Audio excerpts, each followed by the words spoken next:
जैसे रासायनिक विधि में होता है मोल प्रभाज या मोल अंश। तो पहले हम इसको एक्सप्लेन कर रहे हैं कि ये विलयन का मोल अंश या मोल प्रभाज का डिफिनीशंस क्या है।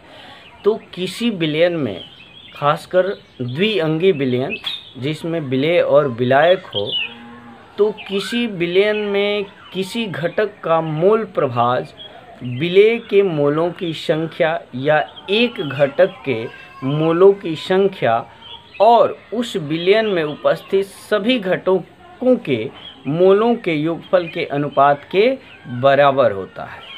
जैसे अगर शरबत है, हमारा कोई विलयन है, मान लीजिए शरबत है, शुगर और वाटर का समांगी मिश्रण है, तो अगर हम शुगर का मोल प्रभाज निकालना है तो हमको शुगर का मोलों की संख्या को ज्ञात करना है और डिवाइड करेंगे शुगर के मोलों की संख्या प्लस वाटर के मोलों की संख्या। और आप लोग पिछली कक्षा में पढ़ चुके हैं कि मोलों की संख्या क्या होता है। किसी भी पदार्थ के मोलों की संख्या क्या होता है, उस पदार्थ का भार और बटा में उसका मोलेकुल वेट यानी अणु भार। तो आइए हम इसको लिपिबद्ध कर दे रहे हैं। जैसे इसका फार्मूला होता है, या यहाँ मैं लिख दे रहा हूँ डिफिनीशन, मोल अंश या मोल प्रभाज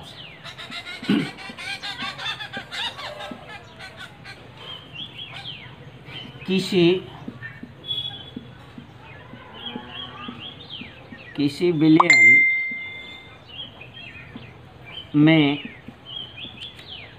में उपस्थित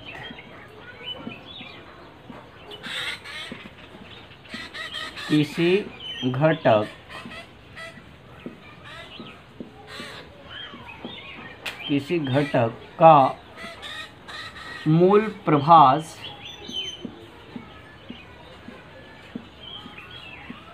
उस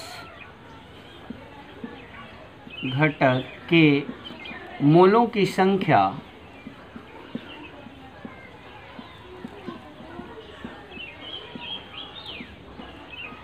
और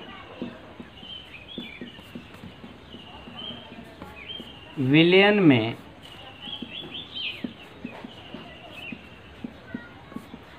उपस्थित सभी घटकों के मोलों की संख्या के योगफल का अनुपात के बराबर होता है।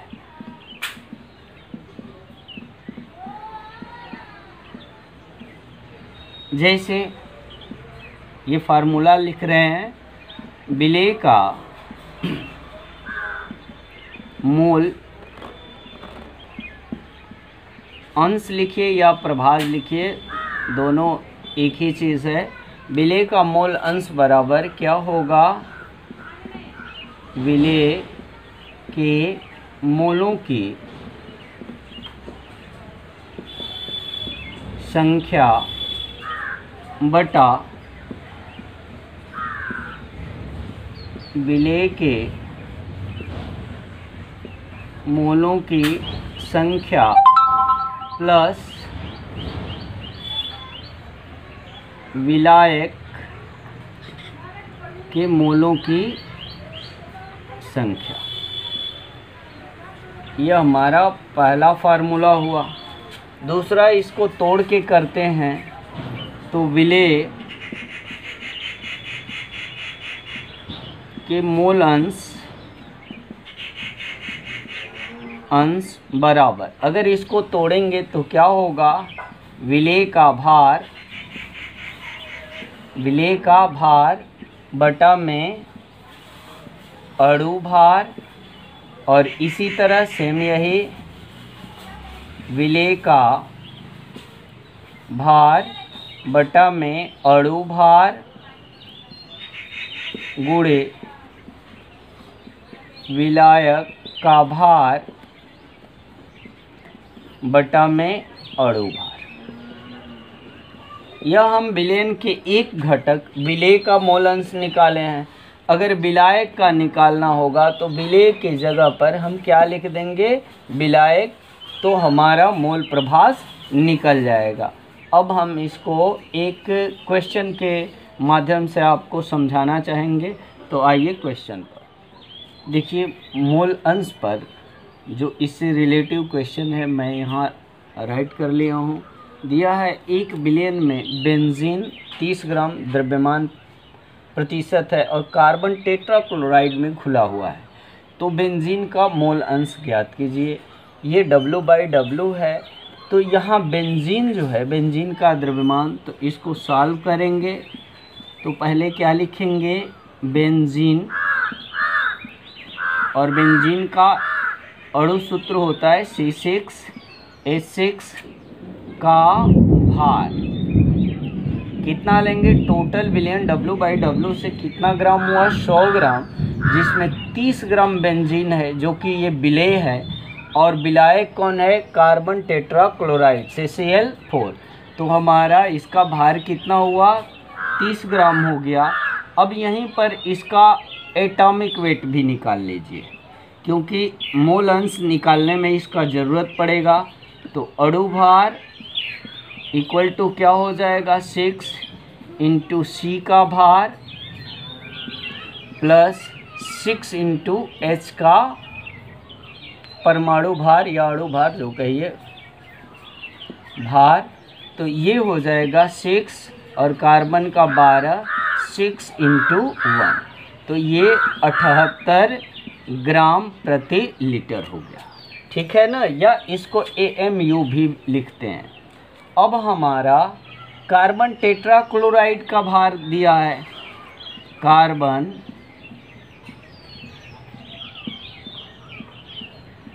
टेट्राक्लोराइड का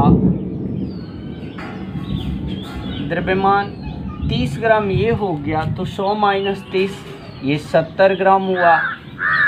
अब इसका क्या निकाल लेंगे, CCl4, ये कार्बन टेट्राक्लोराइड का एटॉमिक फार्मूला हुआ, का अणु भार, तो C का 12, और यहाँ क्लोरीन जो है 4 बार है, 4, और क्लोरीन का अणु भार कितना लेंगे, 35.5।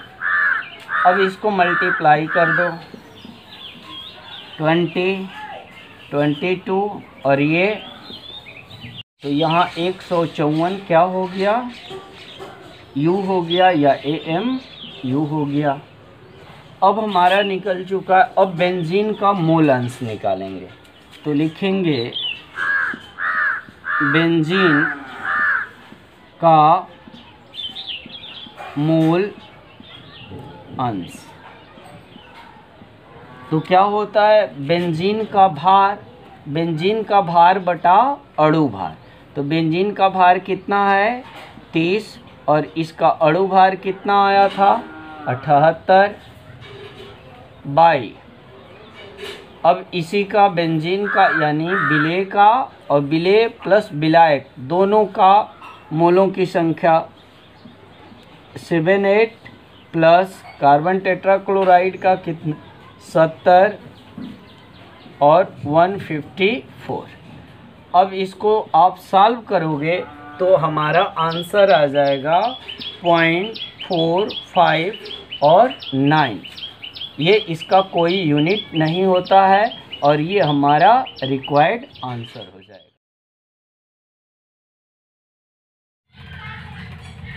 देखिए यहाँ दिया है 20% 20 द्रव्यमान प्रतिशत जलीय पोटेशियम आयोडाइड का घनत्व 1.202 ग्राम प्रति लीटर हो, तो पोटेशियम आयोडाइड का मोल प्रभास निकालो। तो इसको सॉल्यूशन करते हैं। सबसे पहले हमारा विलेय जो है Ki है, तो लिखेंगे Ki का द्रव्यमान ये हो जाएगा 20 ग्राम, और यहीं पर इसका अणु भार निकाल लीजिए। KI का अणु भार हो जाएगा पोटेशियम का 39 और आयोडीन का 127, तो ये हो जाएगा 166। जोड़ेंगे तो 166 हो जाएगा। और दूसरा हमारा विलयन का दूसरा घटक है एक्वियस, जो जल है, तो लिखेंगे जल का द्रव्यमान। तो द्रव्यमान प्रतिशत में हम मानक लेते हैं 100 ग्राम पर निकालते हैं। तो यहाँ विलेय जो है 20 ग्राम है, तो अब 20 ग्राम में हमारा जो कितना हो जाएगा जल विलायक 80 ग्राम। अब जल का अणु भार निकाल लीजिए।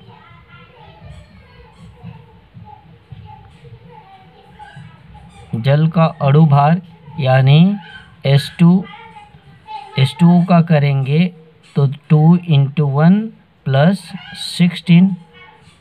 हाइड्रोजन का परमाणु भार 1, तो ये कितना हो गया 18। ठीक है ना, इसको AMU लिख सकते हैं, एटॉमिक मास पर यूनिट। अब हमको मोल प्रभाज निकालना है, तो लिखेंगे KI का मोल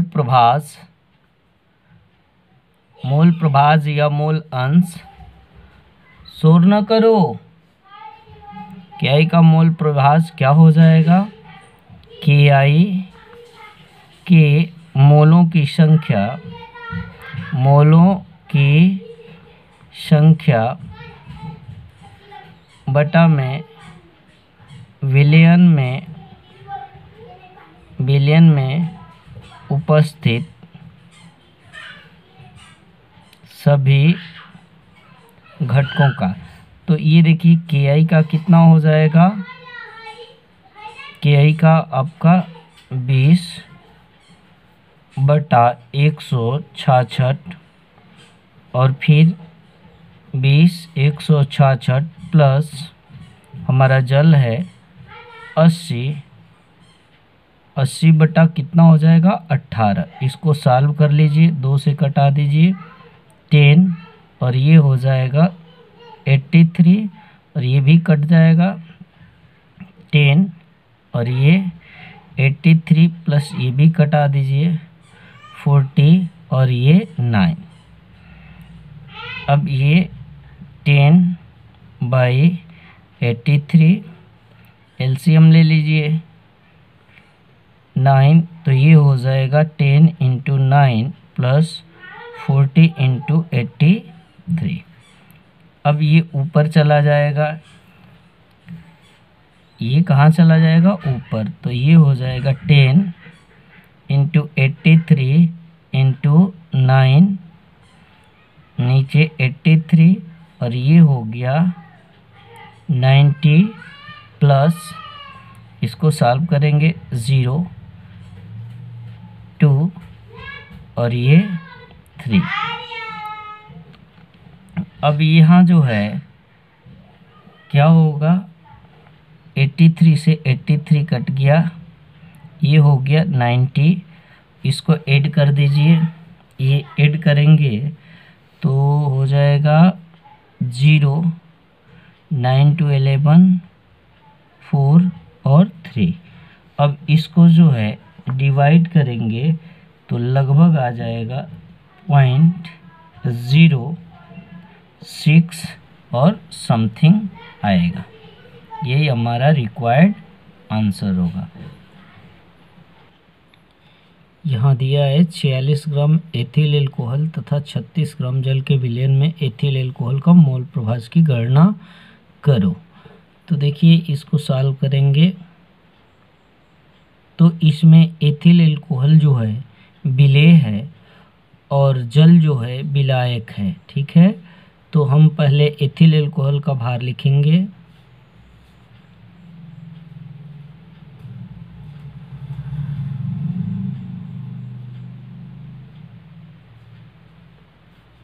एथिल एल्कोहल का भार जो है 46 ग्राम ये दिया है।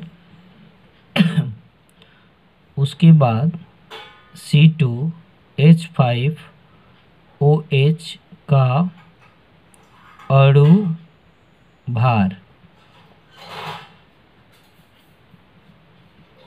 H2O का अणु भार तो 2 गुणे कार्बन का भार प्लस 5 और 1 6 जो है हाइड्रोजन का भार और प्लस ऑक्सीजन का भार। तो 2 × 12 6 × 1 + 16 ये कितना हो गया 24 6 30 46 U ये हमारा निकल गया। अब जल का भार विलायक का जल का भार कितना दिया है 36 ग्राम दिया है। अब जल का अणु सूत्र H2O होता है तो H2O का अणु भार H2O का अणु भार कितना हो जाएगा 2 गुणे हाइड्रोजन का भार प्लस ऑक्सीजन का परमाणु भार तो ये हो जाएगा 2 गुणे 1 + 16 = 18। ठीक है ना। अब एल्कोहल शब्दों में लिखिए या इसका अणु सूत्र लिखिए का मोल प्रभाज। तो क्या होता है एथिल एल्कोहल का भार बटा में अणु भार और उसके बाद फिर 46/46 ये हो गया आपका एथिल एल्कोहल का। अब जल का तो जल का भार 36 और बाई 18। अब इसको सॉल्व करेंगे तो ये 1 हो जाएगा ये 1 और ये कट के +2 तो 1/3 इसको सॉल्व करेंगे तो 3 3 3 इसका कोई यूनिट सॉल्यूशन नहीं होता है। तो ये क्वेश्चन देखिए यूरिया का 1 बिलियन भारानुसार दिया है यानी W/W दिया है तो हम 100 ग्राम पर लेते हैं इसको। तो हमारा जो है लिखेंगे यूरिया का भार इसमें कितना हो जाएगा 6 ग्राम हो जाएगा। और यूरिया इसका सूत्र होता है NH2CONH2 का अणु भार। देखिए अगर एक क्वेश्चन में इसका एटॉमिक वेट यानी अणु भार दिया है तब तो कुछ नहीं करना, अगर नहीं दिया होता तो हम निकाल लेते। तो हम ये मान के चलते हैं न दिया हो उस स्थिति में क्या करेंगे यहाँ नाइट्रोजन 2 बार है तो 2 × नाइट्रोजन का भार कितना होता है 14, परमाणु भार क्या होता है 14 प्लस हाइड्रोजन कितना बार है 4 टाइम है और हाइड्रोजन का भार 1 प्लस कार्बन कितना बार है 1 बार तो 1 × 12 और ऑक्सीजन 16 बार। इस तरह इसका भार क्या आ गया 60 यूनिट आ गया हमारा यूरिया का अणु भार जो कि ऑलरेडी क्वेश्चन में दिया हुआ है। अब हम क्या करेंगे अब इसका दूसरा ये तो विलेय है और ये किस में खोला जा रहा है जल में, जलीय विलयन है। तो जल का भार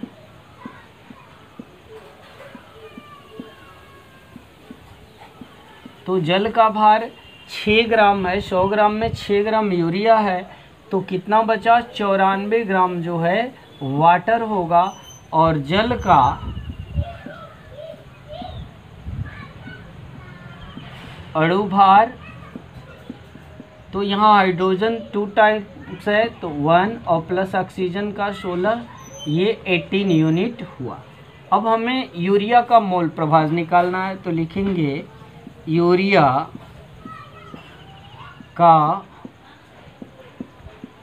मोल प्रभाज यूरिया का मोल प्रभाज बराबर यूरिया के मोलों की संख्या, मोलों की संख्या बराबर क्या होता है, भार बटा अणु भार। इसका भार कितना है यूरिया का, 6 ग्राम, अणु भार क्या है 60 बाई, इस इक्वल को यहाँ लगा लो। फिर यूरिया का मोलों की संख्या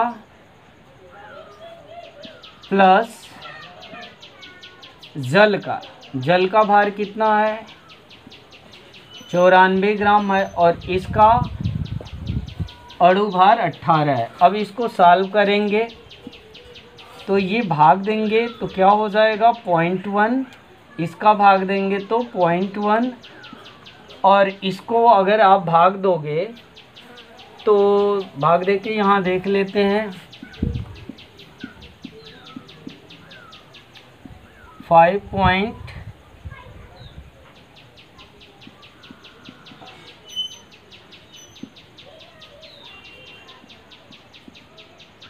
ये 5.22 करके जाएगा तो यहाँ हम क्या लिख देंगे 5.2। अब इसको सॉल्व करेंगे तो कितना हो जाएगा 3, 5.22 है तो ये हो जाएगा 3 और 2। इसको सॉल्व करेंगे 532, इसको सॉल्व करेंगे तो 0.0188 करके आएगा। यही हमारा रिक्वायर्ड आंसर हुआ। आप कैलकुलेशन थोड़ा ध्यान से देख लीजिएगा। हमें जो है मोल प्रभाज में कोई प्रॉब्लम नहीं है, या द्रव्यमान प्रतिशत से दे, द्रव्यमान आयतन प्रतिशत से दे, या जनरली बोले हम इस प्रोसेस से करेंगे तो यह क्वेश्चन यहाँ पे सॉल्व होता है, आप नोट कर लो।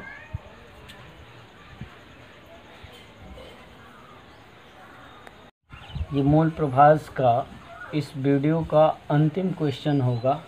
इसमें दिया है 72 ग्राम जल है और 92 ग्राम एथिल एल्कोहल है, दोनों का मिश्रण किया गया है, तो दोनों का अलग अलग हमको मोल प्रभाज की गणना कीजिए।